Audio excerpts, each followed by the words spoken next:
আজ থেকে প্রায় ২০-২৫ বছর আগে অবধিও একটি সময় ছিল যখন মতামতের মাধ্যম ছিল আমাদের খবরের কাগজ। আমাদের শব্দ বন্দী থাকতো কলমের কালিতে, আর আমাদের মত প্রকাশ সে বন্ধ থাকতো চার দেওয়ালের গণ্ডিতে। এখন সময় বদলেছে। এখন আমাদের একটি আঙুলের স্পর্শে আমাদের ভাবনা পৌঁছে যায় লক্ষাধিক মানুষের কাছে, যেখানে একটি ছবি হয়ে ওঠে আলোচনার মূল কেন্দ্রবিন্দু। আবার যেখানে আমরা সেই ছবি নিয়ে অনেক ধরনের কথা বলি, আমাদের মত প্রকাশ করি। কখনো হয় সেটা সচেতনতামূলক, আবার কখনো তা ছড়ায় সাংঘাতিক বিভ্রান্তি। এক আজব দুনিয়া যেখানে আমরা সবাই বক্তা, আবার আমরা সবাই শ্রোতাও। তাহলে প্রশ্ন জাগে, এই যে আমাদের নতুন একটি মাধ্যম মত প্রকাশের জন্য, সেটি কি আমাদের কণ্ঠকে স্বাধীনতা দিচ্ছে, না অজান্তে আমরা প্রবেশ করছি সেই বিভ্রান্তির বাজারে? নমস্কার, দূরদর্শন ত্রিপুরার প্রত্যেক দর্শক বন্ধুদের স্বাগত জানাচ্ছি চর্চার আজকের এই আলোচনায়। আজ আমাদের সঙ্গে যিনি রয়েছেন তিনি আপনাদের প্রত্যেকেরই সুপরিচিত সাংস্কৃতিক ব্যক্তিত্ব। আমাদের সঙ্গে আজ স্টুডিওতে রয়েছেন শ্রী শুভ্রজিৎ ভট্টাচার্য মহোদয়। নমস্কার, স্বাগত জানাচ্ছি আজকের এই চর্চার আলোচনায়। আমরা যদি একেবারেই শুরু থেকে শুরু করি, যেটা এতক্ষণ আমি বলছিলাম যে আমরা খবরের কাগজ পড়ে দেশ দুনিয়ার খবর জানতে পেতাম, কিন্তু এখন আমরা বরাবরই সোশ্যাল মিডিয়া নির্ভরশীল। মানুষের বাড়িতে টিভি না থাকলেও মোবাইলে কিন্তু ফেসবুক আছেই, বা যে কোনো সামাজিক মাধ্যমে আমরা কানেক্টেড আছি। এই যে একটা ট্রানজিশন, তার পেছনে মূল কারণ কি হতে পারে বলে আপনি মনে করেন? প্রথমে দূরদর্শন ত্রিপুরাকে আন্তরিক কৃতজ্ঞতা, এরকম একটি প্ল্যাটফর্মে আমাকে সুযোগ দিয়েছেন, এবং আপনাকে অনেক অনেক ধন্যবাদ। আপনি যেটা বলছিলেন শুরু থেকেই, আপনি নিজেই বলেছেন যে সময় পাল্টেছে এবং সময়ের দাবিকে মেনে আমরা এই বিষয়গুলো মেনে নিয়েছি। আমার মনে হয় আপনার প্রশ্নের উত্তর, বা আমরা যদি একটু আলোচনায় যাই, তাহলে এরকমভাবে একটা বিষয় দেখা যেতে পারে। আপনার নিশ্চয়ই পড়া থাকবে, একটি ফিল্ম ম্যাগাজিন বাংলায়, নাম না হয় নাইবা বললাম, তার সম্পাদনা করতেন ঋতুপর্ণ ঘোষ। তিনি একটি সম্পাদকীয়তে, আমি তখন মনে আছে কলেজের ফার্স্ট ইয়ারে পড়ি এবং প্রথম বর্ষের ছাত্র হিসেবে ওই সম্পাদকীয়টি যখন পড়ছি, এত বছর পরে, মানে প্রায় ধরুন ২৬, ২৭, ২৮ বছর পরেও আমার ওই সম্পাদকীয়টির কথা মনে আছে। এটা আপনাকে অদ্ভুতভাবে অন্তত আবেগ দিয়ে বোঝানোর চেষ্টা করবে, বা আমি চেষ্টা করবো আপনাকে বোঝাতে যে আমরা কেন এটাকে মেনেছি, বা আপনি যেটা প্রশ্নটা করলেন। ওই সম্পাদকীয়তে তিনি লিখছেন যে একটি গ্রামীণ মেঠো পথ, ধান ক্ষেত দেখা যাচ্ছে দূর থেকে, তিনি ট্রেনে বসে আছেন। ট্রেনটা একটা গ্রামীণ স্টেশনে গিয়ে দাঁড়িয়ে পড়েছে। সন্ধেবেলা, আলো নিভে নিভে আসছে এবং চতুর্দিকে সূর্যের আলো প্রায় স্তিমিত। তিনি সম্পাদকীয়র একেবারে শেষ দিকে এসে লিখছেন যে তিনি দেখছেন দূরে, একেবারে দূরে ট্রেন থেকে দেখা যাচ্ছে একটা দৃশ্য, যেখানে একটি ছেলে এবং একটি মেয়ে তারা দাঁড়িয়ে আছে। তাদেরকে দেখলে দূর থেকে কিশোর মনে হচ্ছে না, তারা যুবক ঠিক বোঝা যাচ্ছে না। হঠাৎ করে মেয়েটি ছেলেটির হাতে একটি কাগজ ধরিয়ে দিল, চিরকুট মতো। তো ঋতুপর্ণ ঘোষ লিখতে লিখতে বর্ণনা করছেন যে আমি দূর থেকে বসে ভাবছি যে এই যে মেয়েটি চট করে নিভন্ত বিকেলে, পরন্ত বেলায় এরকম একটি চিরকুট ধরিয়ে দিল, এতে কি লেখা থাকতে পারে। তারপরে তিনি, আমাদের কৌতূহল যখন বাড়ছে পড়তে পড়তে, তিনি সেখানে গিয়ে লিখছেন যে কখনো মনে হচ্ছে যে এটা কি তার বাবার দেয়া বাজারের ফর্দ, বা মা দিয়ে দিল যে তুমি যাও বাজারে গিয়ে সন্ধেবেলায় এই এই জিনিসগুলো নিয়ে এসো, নাকি মেয়েটির বিয়ে ঠিক হয়ে গেছে, সে তার প্রেমিককে জানাতে চাইছে যে আমার বিয়ে ঠিক হয়ে গেছে, এই নাও তোমাকে আমি শেষবারের মতো চিঠি দিলাম, নাকি স্বাভাবিক প্রেম, প্রতিনিয়ত তাদের মধ্যে চিঠির আদান প্রদান চলে, তারা একটি চিঠি আদান প্রদান করলো। এই যে একটা দৃশ্যকল্প, মানে আমরা যদি শুধু এটা নিয়ে অনেকক্ষণ ভাবি এবং কথা বলি, এর কোনো কনক্লুশন হবে না। মানে আসলে এটা কি, হোয়াট টাইপ অফ কমিউনিকেশন, কিভাবে মানুষ কমিউনিকেট করে। ভাষা এবং সংস্কৃতি যেমন এক, ঠিক তেমনি ভাবেই ভাষার আদান প্রদানের অনেকগুলো ভাষা থাকে। আমি খুব স্পষ্টভাবে বলতে চাইছি যেটা, যে আপনি আজকে যেটা বলছেন সোশ্যাল মিডিয়া, মোবাইল, এগুলো দিনের শেষে কিন্তু ওই ভাষা বোঝার একটা টেকনিক। আমি মনে করছি, বা সময় মনে করছে, ওই ক্ষেতের আইল ধরে অনেকটা দূরে দাঁড়িয়ে কেন আমি একটা চিরকুট তাকে দিতে যাব? তাতে সময় নষ্ট হবে, তাতে অর্থ নষ্ট হবে, তাতে বাড়িতে নানা ধরনের টেনশন যোগ হবে, আমি মোবাইলে তাকে জানান দেব, আমি সবকিছু বলে লিখে তাকে বলে দেব। সুতরাং ওভার টাইম, মানে আমরা পৃথিবীর বিবর্তনে দেখেছি যে সময়ের সঙ্গে সঙ্গে সঙ্গে সঙ্গে পাল্টা দিয়ে দিয়ে দিয়ে দিয়ে আজকে আমরা যে বিষয়টা নিয়ে এখানে কথা বলতে বসেছি, বিষয়টা গত 3 বছর আগের, 4 বছর আগের, 5 বছর আগের আমি ওইভাবে দেখি না। আমি বা আমরা অনেকেই, আমি নিশ্চিত একমত হবেন যে কমিউনিকেশনের এই ভাষাগুলো তো সেই 1800 শতাব্দী বা তার একটু পরে পরেই ঠিক হয়ে গেছিল। মানুষ তো স্টোন এজ পিরিয়ডে পাথরে লিখে লিখে বোঝাতেন। মানুষ তখন মোবাইল ছিল না, তখন ইন্টারনেট ছিল না, মানুষ গুহা চিত্রে বোঝাতেন যে যুদ্ধ হবে। আজকে আমরা হয়তোবা বলে দিচ্ছি যে আর্থকুয়েক হয়েছে, এই দেখুন আর্থকুয়েক হলো। এই তো তফাৎ। আমি সময়কে সঙ্গে সঙ্গে ধরে নিলাম, আরেকটা হলো আমি সময়কে অনেক অনেক অনেক দেরিতে গিয়ে ধরতে পারলাম। তো আজ আমাদের হাতে সেই প্রযুক্তি আছে, তার জন্য আমরা সেটা একদম আমরা ব্যবহার করছি এবং মানুষ ব্যবহার করছেন। আপনি যদি তথ্যগত দিকেও যান, যে একটু ডেটা, আজকের তারিখে দাঁড়িয়ে আমার দেশের 1/3 মানুষ মোবাইল ফোন ব্যবহার করে। সবাই করছে, সবার হাতে হাতে মোবাইল, বিষয়টি এমনটাও নয়। আপনি যদি দেখেন ভারতের মোট জনসংখ্যা, তাহলে ডেটা বলছে যে 1/3 অফ ইটস টোটাল পপুলেশন আমরা মোবাইল ইউজ করছি। তার মধ্যে 76% বা ধরুন 80% মানুষ তারা ইন্টারনেট সংযোগ ব্যবহার করছেন। তার মধ্যে 55, 56, 57% মানুষ তারা সোশ্যাল মিডিয়াতে অ্যাক্টিভ। অর্থাৎ আমরা কিন্তু সবাই এটা করছি এমনটা নয়, বা প্রত্যেকে সকাল বিকেল সোশ্যাল মিডিয়া করছি তাও নয়। Social media has so many dimensions, অনেকগুলো তার ডাইমেনশন আছে, অনেকগুলো তার প্রকারভেদ আছে, অনেকগুলো তার ব্যাকরণ আছে, তার সংজ্ঞাগত তফাৎ আছে। সোশ্যাল মিডিয়াকে আমি মানে বড় পার্সপেক্টিভে একটা ছাতার মতো করে দেখতেই পারি, বটগাছের মতো, কিন্তু তার শেকড় বাকড়, তার পাতা লতা ডাল, নানা ধরনের জিনিসে কিন্তু এই গোটা ভাবনাটি লুকিয়ে আছে। তবে অনেক সময় তো অনেক ধরনের বিভ্রান্তিমূলক তথ্য আমরা পাই। তো সেই জায়গায় দাঁড়িয়ে আপনি কি বলবেন, আমাদের সচেতন হওয়াটা কতটা জরুরি? এটা তো মানে অবভিয়াসলি আমাদের সচেতন হওয়া জরুরি, এবং আমি মনে করি যে বিভ্রান্ত হওয়ার তথ্য শুধু সোশ্যাল মিডিয়া দেয় না। বিভ্রান্ত হওয়ার তথ্য আমি আপনি সোশ্যাল মিডিয়া না ব্যবহার করেও দিতে পারি। আমাদের বোধ, আমাদের বুদ্ধি, আমাদের বিচার, আমাদের বিশ্লেষণাত্মক ক্ষমতা এবং সার্বিকভাবে আমার মেধা, আমার পড়াশোনা ইত্যাদি সব মিলিয়ে বিভ্রান্তি ছড়ানোর বিষয়টি কাজ করে। সুতরাং আমি কোথায় গিয়ে কোন কথাটা বললে বিভ্রান্তি ছড়াতে পারে, এটা যেমন আমি আগাম জানতে পারি বলেও একটা ধারণা বা চক্র কাজ করে, একইভাবে আমি জানি না আমি বলে ফেলেছি কারণ আমি জানি না, সেখানে ইগনোরেন্স আমি মনে করি একটা বড় বিষয়। কিন্তু এই যে বিভ্রান্তিমূলক কোনো তথ্য আমরা যদি সোশ্যাল মিডিয়ায় আপলোড করি, তাহলে তো এটা অনেক সংখ্যক মানুষের কাছে পৌঁছে যাচ্ছে। আমি বা আপনি যদি গিয়ে একজনকে বলি, সেটা কয়েকজনের মধ্যে সীমাবদ্ধ থাকবে। এবার আমাদের যে সোশ্যাল মিডিয়া, এটা শুধু যে আমরা প্রাপ্তবয়স্করাই এটাকে ব্যবহার করছি তেমনটাও নয়, আজকাল তো বাচ্চাদের কাছেও সেই সোশ্যাল মিডিয়ার অ্যাক্সেস থাকে। তো সেই জায়গায় ওরা কি কোনোভাবে বিভ্রান্তির পথে যাচ্ছে বলে আপনি মনে করেন? বিভ্রান্ত হওয়ার বিষয়টিতে আমার মনে হয় it is again the formula which stimulates a mind.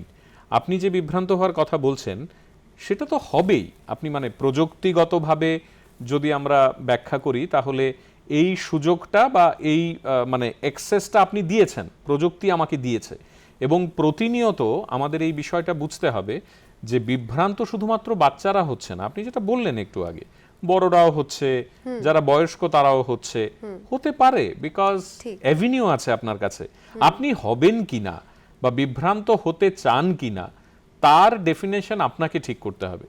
আমার কাছে অনেক ধরনের অনেক কিছুর অ্যাক্সেস থাকবে, কিন্তু আমি কোনটাকে নেব, আমি কাকে ট্রাস্ট করব, এই যে বিশ্বাস, ধরুন www.com এই ওয়েবসাইটটাকে আমি বিশ্বাস করব, নাকি একটা চট জলদি বাজারে উঠে আসা ওয়েবসাইটকে আমি বিশ্বাস করে ফেলবো? আমি কি একটা দীর্ঘ 45 বছরের লিগেসির সংবাদ মাধ্যমের কথাকে বিশ্বাস করব, নাকি ব্যক্তিকেও ফেসবুকে লাইভ করলে বলছে যে কালকে আমার পাড়ায় জানেন 50 জনকে মেরে ফেলা হয়েছে রাতে, ওইটাকে বিশ্বাস করব? আমি কি পত্রপত্রিকার কথাকে বিশ্বাস করব, নাকি আমি একটি সামাজিক মাধ্যমের জেনুইন ব্যক্তি যিনি ওভার দ্য ইয়ার্স তার ক্রেডেনশিয়াল প্রমাণ করেছেন, আমি তাকে বিশ্বাস করব? আমি নাম করতে চাই না এখানে, কিন্তু আমাদের চারপাশে আমাদের শহর মানে শহর আগরতলা, আমাদের রাজ্য ত্রিপুরাতে এমন কত কত কত মানুষ আছেন যারা প্রত্যেক দিন গবেষণা করে সোশ্যাল মিডিয়াকে ব্যবহার করছেন। তাদের এক একটা লাইন, এক একটা বক্তব্য, এক একটা লেখা থেকে আমরা ঋদ্ধ হচ্ছি, আমরা জানছি, আমরা শিখছি, আমরা ইতিহাস, ভূগোল, সাহিত্য, সংস্কৃতি, ভাষা এগুলো জানছি। অ্যাট দ্য সেম টাইম আমার আপনার শহরেই তো কত কত মানুষ আছেন যারা প্রত্যেক দিন কতগুলো মিষ্টি একসঙ্গে খাওয়া যায় বা কতগুলো পোশাক প্রতিদিন পাল্টানো যায় ইত্যাদি নিয়ে সোশ্যাল মিডিয়া করছে। আমি তাদেরকে হেয় করছি না। Everyone has their own right in this Democratic country. কিন্তু আমি কি চাই, আপনি কি চান, আপনি কোনটাতে মোটিভেটেড, এটা তো আপনি ডিসাইড করবেন, এটা আমি ডিসাইড করব। আমাকে সোশ্যাল মিডিয়া কোথাও বলে দেয়নি বা আমার রাষ্ট্র ব্যবস্থা আমাকে কোথাও বলে দেয়নি তোমাকে প্রত্যেক দিন যে দিদিমণি টিপ কিভাবে পড়তে হয় দেখাচ্ছে সেই পেজটাকে গিয়েই ফলো করতে হবে, আমাকে বলেনি। আমাকে এটাও বলা হয়নি যে তুমি শুধুমাত্র যুদ্ধ বিমান কিভাবে তৈরি হয় ওই পেজটা ফলো করবে। আমাকে এটাও বলা হয়নি তুমি কবিতার মানে বাংলা কবিতা বলে যে পেজটা রয়েছে সেটা তুমি ফলো করবে। It is my choice, it is my own choice যে আমি কিভাবে সোশ্যাল মিডিয়াকে ইউজ করব, আমি কিভাবে সোশ্যাল মিডিয়াকে নিজের, আমি যদি অ্যাডাল্ট বলে নিজেকে দাবি করি, আমাকে যেমন সিগারেটের প্যাকেট বলে দেয় যে তুমি খেও না ক্যান্সার হবে, কিন্তু আপনি দেখুন না আমাদের দেশে তো সবচেয়ে এডুকেটেড ক্লাস দামি সিগারেটের প্যাকেটগুলো নিয়মিতভাবে কিনে খাচ্ছে, কারণ একজন গরিব মানুষ তিনি 300 টাকা, 350 টাকা, 400 টাকা দিয়ে একটা সিগারেটের প্যাকেট কিনে খেতে পারেন না। তিনি তার স্ট্যান্ডার্ডে অর্থনৈতিক রোজগারে যেটা খেতে পারেন ওই বিড়ি বা একটু তামাক ইত্যাদি জিনিসই খেয়ে নিজের নেশাটাকে মানে পরিপূর্ণ করেন। আমি বলতে চাইছি, নোয়িং দ্য ফ্যাক্ট যে এটা খেলে আমার ক্যান্সার হবে, ছবি দেয়া থাকে যে আপনার গালের ভেতরে মানে পচে যাবে, দুর্গন্ধ হবে, দাঁতে নানা ধরনের সমস্যা হবে, আপনার গাম ক্যান্সার হবে, বাট ইউ আর প্রেফারিং দ্যাট, আপনি ওইটাকে স্ট্যাটাস মনে করছেন। সুতরাং সোশ্যাল মিডিয়াও সেম। কেউ আপনাকে ঘাড় চেপে ধরে বলেনি যে আপনাকে এই পেজটাকে রোজ ফলো করতে হবে যেখান থেকে রিউমার ছড়ায়, এই পেজটাকে ফলো করতে হবে যেটা আপনার টেস্টের সঙ্গে যায় না। আপনি যদি খাদ্য রসিক হন আপনি সোশ্যাল মিডিয়াতে গিয়ে এক্সপ্লোর করুন না কারা কারা খাদ্য গবেষণা করছে। এই ভারতবর্ষে তামাম মানুষ, পৃথিবীতে তামাম মানুষ সারা পৃথিবীর খাদ্য মানে প্লেটার্স গুলোকে মানুষের সামনে তুলে ধরছে, which is an excellent thing. আপনি দেখুন না ওইটা। আপনি যদি ক্রিকেটকে ভালোবাসেন তাহলে কত মানুষ কিভাবে ব্যাট করতে হবে, কিভাবে বল করতে হবে গবেষণা করে সেগুলো নিয়ে ক্লাস নিচ্ছেন, আপনি দেখুন না ওইটা। তাতে যদি আপনার উপকার হয় আপত্তি কোথায়? আচ্ছা, এই যে সোশ্যাল মিডিয়ার আপনি এতগুলো ইতিবাচক দিক বললেন, তাহলে আমাদের যে ইয়াং জেনারেশন তারা কিভাবে? আমি শুধু ইতিবাচক বলিনি, আমি নেতিবাচকও বলেছি এই হিসেবে যে নেতিবাচকগুলোর অপশন তো আমাদের সমাজে প্রতিটা জায়গায় আছে, আমি ওইটা বলতে চাইছি।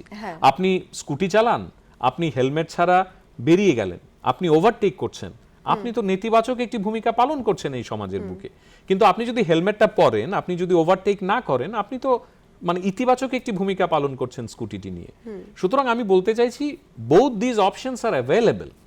আমি কি করব, আমি কি হেলমেট পরবো না পরবো না, আমি কি ওভারটেক করব না করব না, ইজ মাই ইন্ডিপেন্ডেন্ট চয়েস। আমি ওইটা বলছি। এবং আমি সাথে সাথে এটাও বলতে চাইছি যে আমাদের ছেলে মেয়েদেরকে, আমাদের এই প্রজন্মের ছেলে মেয়েদেরকে ঘরে মা বাবারা তাদের সন্তানদের বলতে হবে, তাদেরকে দুটো অপশনের কথাই বলতে হবে। তাদেরকে বলতে হবে বাজারে বেগুন পাওয়া যায়, আলু পাওয়া যায়, টমেটো পাওয়া যায়, ঢ্যাঁড়স পাওয়া যায়, বিট পাওয়া যায়, গাজর পাওয়া যায়।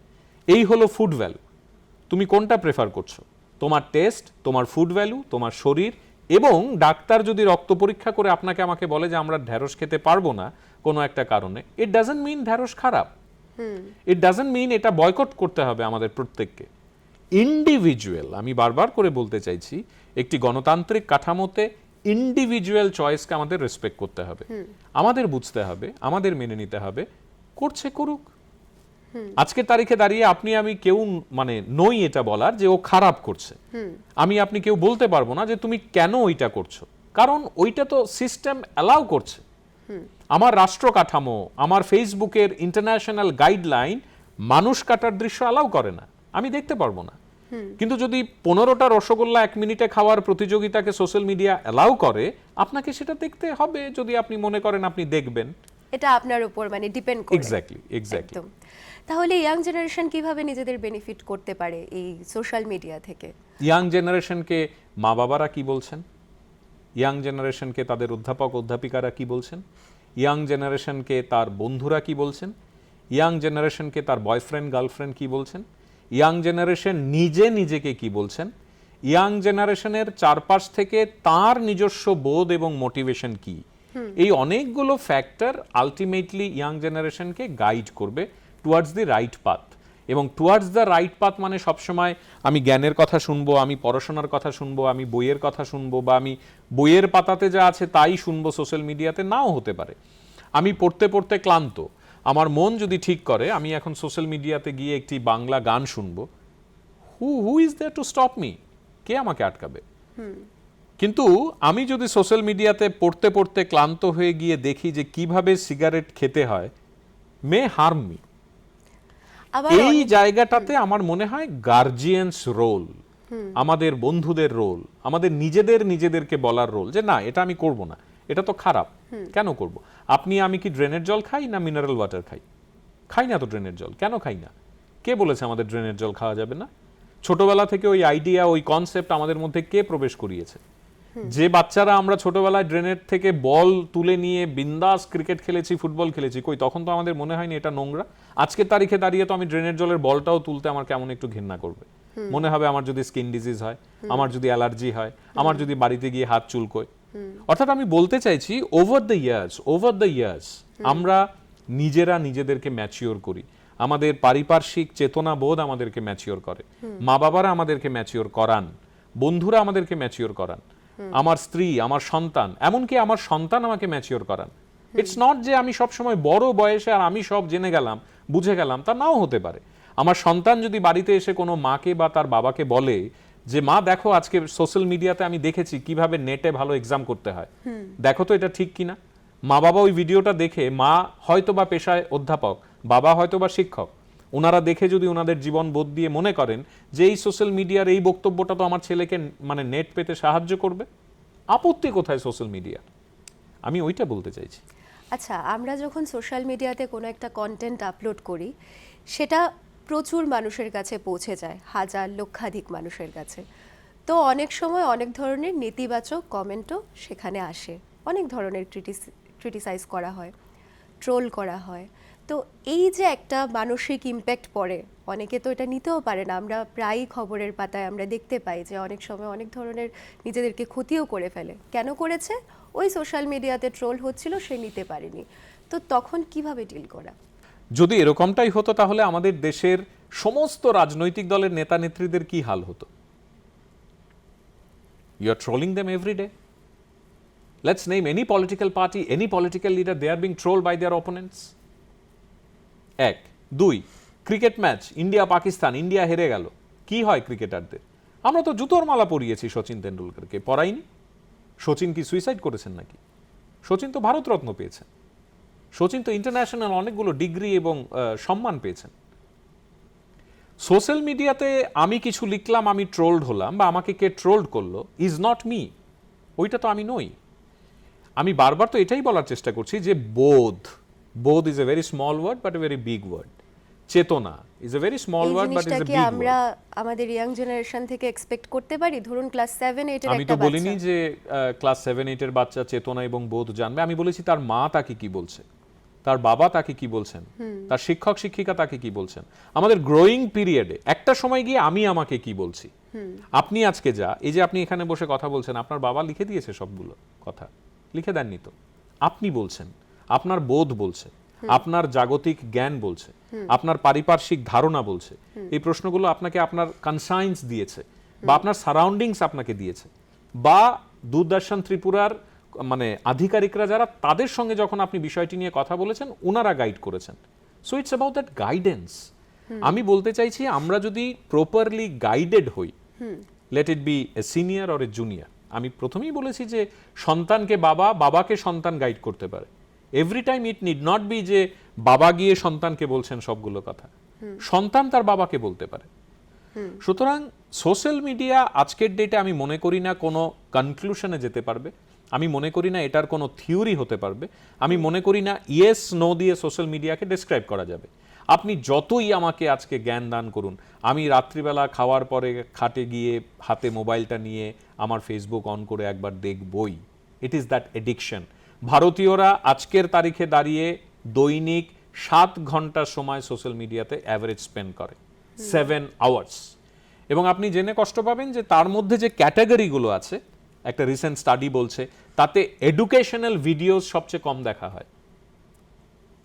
ঠিক আছে, সুতরাং এডুকেশনাল ভিডিও সবচেয়ে কম দেখা হয় মানে কিন্তু এটা না যে কেউ দেখে না, তার মানে ওইটাও কেউ না কেউ দেখছে, সংখ্যা কম। আমরা জানি ছোটবেলা থেকেই, চিরকাল আমরা জানি ভালো জিনিসের কদর কম। ঠিক। আপনি আশা করতে পারেন না তো যে রবীন্দ্রনাথের প্রত্যেকটা উপন্যাস নিয়ে যে সোশ্যাল মিডিয়াটা ডিল করে সেটা আমরা প্রত্যেকদিন গিয়ে গিয়ে পড়বো আর দেখবো। You can not expect that. আমাদের মতো একটি বহুমাত্রিক দেশে, ডাইভার্সিফাইড একটা দেশে, এত এত ভাষা, এত এত সাব রিজিয়নাল ল্যাঙ্গুয়েজেস, কোন সোশ্যাল মিডিয়াতে কে কোন ভাষাতে কি বলছেন আপনি তো সেটাই জাজ করার কোনো প্যারামিটার ঠিক করতে পারবেন না। একদম। সুতরাং ঠিক ভুল, বাজে মন্দ আপনি কিভাবে জাজ করবেন? আমাদের এই ইউনিটি ইন ডাইভার্সিটির মতো একটি জায়গায় আমার মনে হয় দ্য বেস্ট অ্যাপ্রোচ ইজ আমরা নিজেরা আগে বুঝি যে আমি কোনটা করতে চাইছি, আমি কি করতে চাইছি, আমার এই কাজগুলো আমার সোসাইটিকে, আমার চারপাশকে, আমার দেশকে, আমার রাজ্যকে কোনোভাবে কোথাও কন্ট্রিবিউট করবে কিনা। যদি করে ইটস ফাইন, ইটস ওয়ান্ডারফুল, যদি না করে সেটাও ফাইন, ওয়ান্ডারফুল, বাট ক্ষতি যাতে না করে। একদম, এটা খুব ইম্পর্টেন্ট। আমার মনে হয় যে সবাই তো আর মোটিভেটর হতে পারবে না, সবাই তো আর আমাকে মোটিভেট করবে না, কিন্তু আমার কোনো কিছুতে আমার চারপাশের কেউ যাতে ক্ষতিগ্রস্ত না হয়, ওইটুকু যদি আমরা সবাই নিজেরা একটু একটু করে মজা করলাম, ফাইন। আমি একটা মজার ভিডিও বানিয়ে ছাড়লাম, নিচে লিখে দিলাম, এনবি দিয়ে অনেক সময় লেখা থাকে। আপনি দেখবেন বিখ্যাত সিনেমাতে আগে যেটা হতো, এখন সেটা আইন এসছে যে আপনি সিনেমাতে ওপেনলি ড্রিঙ্ক বা সিগারেট খাচ্ছেন এর ছবি দেখাতে পারবেন না, ইটস অ্যান অ্যাক্ট, বা নিচে ডিসক্লেমার দিতে হবে। সুতরাং আমার মজা যদি কারোর ক্ষতির কারণ হয়, আমার কোনো ভিডিও দেখে এই যে ছেলেমেয়েরা সোশ্যাল মিডিয়াতে লাইভে এসে বলছে এই দেখো আমি এখন মরছি, তোমার জন্য আমি মারা যাব, এই দেখো মৃত্যুবরণ করলাম, আপনি you can stop it, there are multiple videos. এবার আপনি সোশ্যাল মিডিয়া হাতে নিয়ে কি দেখবেন যে সুইসাইডাল ভিডিওস, নাকি আপনি দেখবেন good places in India to travel, নাকি আপনি দেখবেন stories by Rabindranath Tagore? That's your choice. ওই ওই ওই পারসেপশনটা আমার মনে হয়, ওই ধ্যান ধারণা, চিন্তা, মনন, বিকাশ, ভাবনা, এগুলোকে আমাদের প্যাম্পার করতে হবে। আচ্ছা, আপনি কিছুক্ষণ আগে অ্যাডিকশন নিয়ে বলছিলেন। এই যে আমাদের একটা প্রবণতা হয়ে গেছে, একটু ফাঁকা সময় পেলেই ফেসবুকটা খুলে দেখি, ইনস্টাগ্রাম খুলে দেখি, এই যে মাইন্ডলেস স্ক্রোলিং আমরা করছি, ঘন্টার পর ঘন্টা কখন সময় চলে যায় আমরা বলতেই পারি না। বা দেখা গেল একটা বাড়িতে বাবা মা বসেছে, তারা নিজেদের মতো করে নিজেদের মোবাইলে ব্যস্ত, বাচ্চার দিকে ওরা দেখছেন না। তো এই যে আমাদের অ্যাডিকশনটা, সেটা কি কোথাও আমাদের প্রোডাক্টিভিটি বা আমাদের কোয়ালিটি অফ লাইফ, ওটার মধ্যে কি এফেক্ট করছে? করছে তাদেরই যারা এটা করছে, অ্যাজ সিম্পল অ্যাজ দ্যাট। আপনি করছেন তাই আপনার প্রোডাকশন, আপনার ক্রিয়েটিভিটি ইত্যাদি এফেক্টেড হবে। সায়েন্স মেনে সেই অ্যাডিকশন থেকে কি করে? দেখুন, আমি যেটা বললাম, মানে I am no one to answer কিভাবে, but I am sure no one can answer except কিছু সাইকোলজিক্যাল ডেফিনেশন থাকতে পারে, কিছু প্যাথোলজিক্যাল ডেসক্রিপশন থাকতে পারে। বাট আমি যদি এইভাবে আপনাকে বলি যে আপনি দেখুন না উল্টোটা, আপনি দেখুন না আপনি কাদের সিনেমা দেখেন, আপনি কাদের খেলা দেখেন, আপনি কাদের সেঞ্চুরিগুলো দেখছেন প্রতিদিন, আপনি কাদের ভালো বিজনেস অপরচুনিটিগুলো দেখছেন, আপনি স্টার্টআপ বিজনেসে যারা পৃথিবী জুড়ে নাম করেছে ভারতবর্ষের লোকজন, তাদেরকে কোথায় দেখছেন? তারা করে না সোশ্যাল মিডিয়া? অবশ্যই। তাহলে আপত্তি কোথায়? How you are dividing your day, আপনি কত ঘন্টা দিচ্ছেন সোশ্যাল মিডিয়াকে, আপনি কোন সোশ্যাল মিডিয়াকে সময় দিচ্ছেন, আমরা এটা নিয়ে কথা বলি। কিভাবে আপনি সেখান থেকে নিজেকে উতরে নেবেন সেটা নিয়ে কথা বলি। আমার মনে হয় আমার সোশ্যাল মিডিয়াতে আমি যদি প্রত্যেক দিন একটা করে বাংলা কবিতা পাঠ করে দিই, কার কি আপত্তি? এবং আমার এটা ভালো লাগে, এটা আমার প্যাশন, এটা দিয়ে যদি আমি অর্থ উপার্জন করি, কার কি আপত্তি? আমাদের ভারতবর্ষে কত হাজার হাজার হাজার যুবক যুবতী, এমনকি কিশোর কিশোরী, এমনকি মা বাবারা তাদের চাইল্ড প্রডিজি বুঝে মা বাবারা ভিডিও করে করে দিচ্ছে, ছেলে মেয়েদের ওই ট্যালেন্ট দিয়ে মা বাবারা ইনকাম করছেন, ফ্যামিলি আর্ন করছে। সুতরাং ইটস অ্যান আর্নিং অলসো।